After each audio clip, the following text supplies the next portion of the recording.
28 जानेवारी 2026 महाराष्ट्राच्या इतिहासात या तारखेची नोंद एका काळ्या दिवसाने होईल असं कोणालाही वाटलं नव्हतं। बारामतीचं आकाश स्वच्छ होतं, पण जमिनीवर एक वादळ घुंगावत होतं। महाराष्ट्राचे लाडके नेते, राजकारणातील चाणक्य आणि शिस्तीचे अजितदादा पवार आज आपल्या शेवटच्या प्रवासाला निघाले होते। या प्रवासाच्या शेवटच्या 10 सेकंदात जे काही घडलं ते ऐकून तुमच्या अंगावर काटा येईल। हा केवळ अपघात होता की घातपात? सत्य आता उघड होत आहे। मित्रांनो, बारामतीत विमान अपघात, अजितदादांचा मृत्यू झाला ही बातमी ऐकून संपूर्ण महाराष्ट्रात शोक व्यक्त केला जातोय। पण या विमान अपघाताच्या शेवटच्या सेकंदात नेमकं काय घडलं? धक्कादायक बातमी समोर आली। या विमान अपघाताचं खरं कारण काय आहे? धक्कादायक सत्य उघडकीस। आज सकाळी 8 वाजता जेव्हा विमान बारामतीमध्ये अपघात झाल्याची बातमी आली होती, तेव्हा सर्वत्र सुरुवातीला तर सांगितलं गेलं की अजितदादा पवार त्या विमानामध्ये होते, त्यांना लागलं आहे, त्यांची प्रकृती चिंताजनक आहे, त्यांना हॉस्पिटलमध्ये नेण्यात आलं असं सांगितलं गेलं। पण काही वेळातच त्यांची मृत्यू झाल्याची बातमी सांगण्यात आली। महाराष्ट्रात पहिल्यांदाच तेच हादरलं होतं। पण जेव्हा या अपघाताचं खरं कारण समोर आलं तेव्हा महाराष्ट्राला दुसरा मोठा धक्का बसला होता। कारण की सुरुवातीला वाटलं होतं की हा अपघात विमानात काहीतरी बिघाड झाल्यामुळे किंवा धावपट्टी न दिल्यामुळे किंवा इतर काही तांत्रिक कारणामुळे हा अपघात झाला असेल। पण जेव्हा DGCAचा रिपोर्ट आला तेव्हा या घटनेचं अपघाताचं कारण काही भलतंच निघालं। कारण या अपघाताच्या शेवटच्या 10 सेकंदामध्ये काय घडलं याचा रिपोर्ट स्वतः DGCA या सरकारी संस्थेने दिला आहे। शेवटच्या 10 सेकंदात विमान चालकाने एअर ट्रॅफिक कंट्रोलला नेमका तो काय संदेश दिला होता? त्याने मेडे सिग्नल दिल्यानंतर नेमकं ट्रॅफिक कंट्रोलला त्याने काय संदेश दिला होता? तो शेवटचा संदेश काय होता? त्या संदेशात मग विमानाचा अपघात खरं कारण काय होतं? इंजिन खराबी होती की वैमानिकाची काही चूक होती? तिसरं काहीतरी कारण होतं का? सगळं सत्य आता उघड झालं आहे। मग नेमकं या अपघातात शेवटच्या क्षणी काय घडलं? नेमकं चूक कोणाची होती? काय या प्रकरणात तिसरंच काही वेगळं शक्यता आहे? चला जाणून घेऊया या अपघाताची, या विषयाची संपूर्ण माहिती। त्याआधी जर ASA मराठी यूट्यूब चॅनलवरती नवीन किंवा पहिल्यांदा आला असाल तर नक्कीच आपल्या या ASA मराठी या यूट्यूब चॅनलला सबस्क्राईब करा। मित्रांनो, ठीक सकाळी 6 वाजता दादांच्या मुंबईतील निवासस्थानी नेहमीप्रमाणे हालचाली सुरू होत्या। दादांनी आपला शेवटचा चहा घेतला। बघा, ते रोजप्रमाणे दैनंदिन त्यांचा जो शेड्यूल होता त्याप्रमाणे ते सकाळी 6 वाजता उठले। दादा खूप शिस्तीप्रिय होते, त्यांना त्यांची शिस्त हे खूप जास्त आवडायची। ते वेळेचे खूप जास्त पालक होते, म्हणजे त्यांना कोणतंही काम हे वेळोवेळी केलेलं आवडायचं। सकाळी ठीक 6 वाजता दादांनी त्यांच्या मुंबईतील निवासस्थानी नेहमीप्रमाणे सकाळचे चहा घेतला।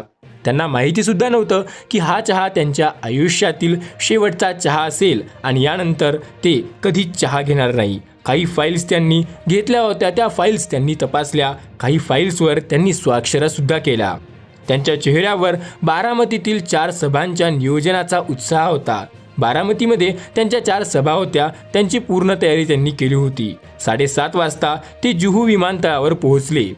तेथे त्यांनी लीरजेट 45 हे हायटेक विमान तिथं उभं होतं। पायलटने सर्व इंजिन चेक केले होते। एअर ट्रॅफिक कंट्रोलने ATC यांनी हिरवा कंदील सुद्धा दिला होता, म्हणजे विमान एकदम उत्तम होतं, विमान उडण्यासाठी तयार होते। ठीक सकाळी 8 वाजता विमानाने आकाशात झेप घेतली। पण कोणाला माहिती होतं की हे विमान पुन्हा कधी जमिनीवर सुरक्षित उतरणार नाही। विमान पुण्यावरून जात असताना दादांनी त्यांच्या PAला शेवटच्या सभेच्या भाषणाबद्दल काही महत्त्वाच्या सूचना दिल्या। त्यांचं व त्यांच्या PAचं बोलणं झालं, बारामतीची जनता माझी वाट पाहत असेल, आपल्याला वेळेत पोहोचायला हवं असं त्यांना वाटत होतं। हे दादांचे 2 शेवटचे शब्द होते। पण बारामती अवघ्या काही मैलावर असताना अचानक विमानाचा आवाज हा जोरदार बदलू लागला। विमानातील लॅपटॉप आणि उपकरणाचे दिवे हे चिमचिम करू लागले।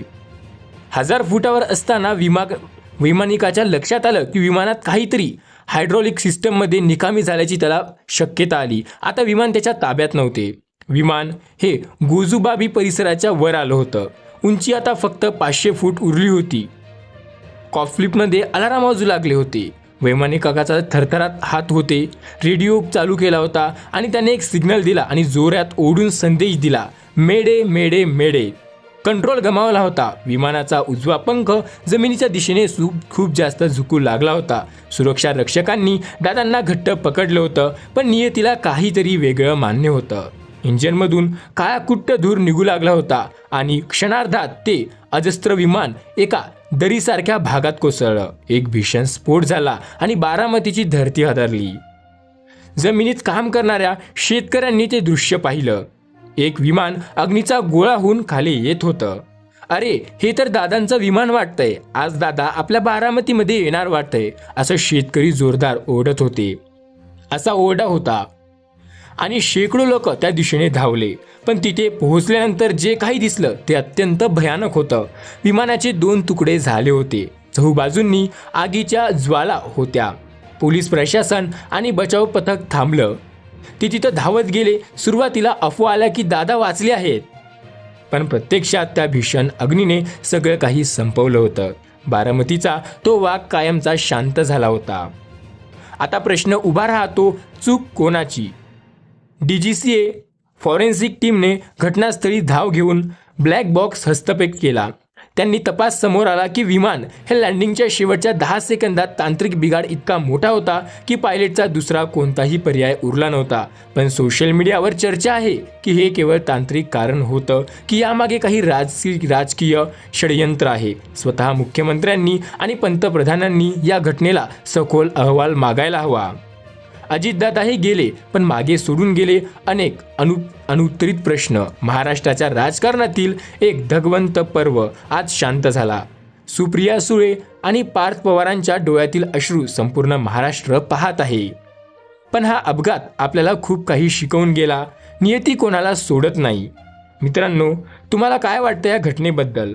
आणि नेमकं अजितदादाचा मृत्यू हा बारामतीच्या विमान अपघातामध्ये झालाय की यामागे दुसरं काही असेल? तुम्हाला याबद्दल काही वाटतं का? तुमची राय आम्हाला कमेंट सेक्शनमध्ये, तुमची प्रतिक्रिया आम्हाला कमेंट सेक्शनमध्ये नक्की द्या. तांत्रिक चूक की काही अपघात, यामागे तुम्हाला काय वाटतं? तुमच्या प्रतिक्रिया आम्हाला कमेंटमध्ये नक्की कळवा. मित्रांनो, ही होती बारामतीच्या घटनेची सविस्तर रिपोर्ट. महाराष्ट्राचा वाघ अजितदादा पवार यांचा आज शेवट झाला आहे. या घटनेने संपूर्ण महाराष्ट्राला एक मोठा धक्का बसला आहे. संपूर्ण महाराष्ट्र सध्या हादरून गेला आहे. या घटनेने सध्या सर्वत्र पूर्णपणे हळहळ व्यक्त केली जात आहे. या व्हिडिओबद्दल तुम्हाला काय वाटतं? या घटनेबद्दल तुम्हाला काय वाटतं हे आम्हाला कमेंट सेक्शनमध्ये नक्की तुम्ही कमेंट करून सांगा. आणि अजितदादांच्या आत्मेला शांती भेटो हीच आपण प्रार्थना करूया. या घटनेमध्ये, या अपघातामध्ये नेमकं पुढे काय होतं त्याची पूर्ण सविस्तर रिपोर्ट खूप लवकरात लवकर पाहण्यासाठी आपल्या या ASA मराठी यूट्यूब चॅनलला नक्की सबस्क्राईब करा.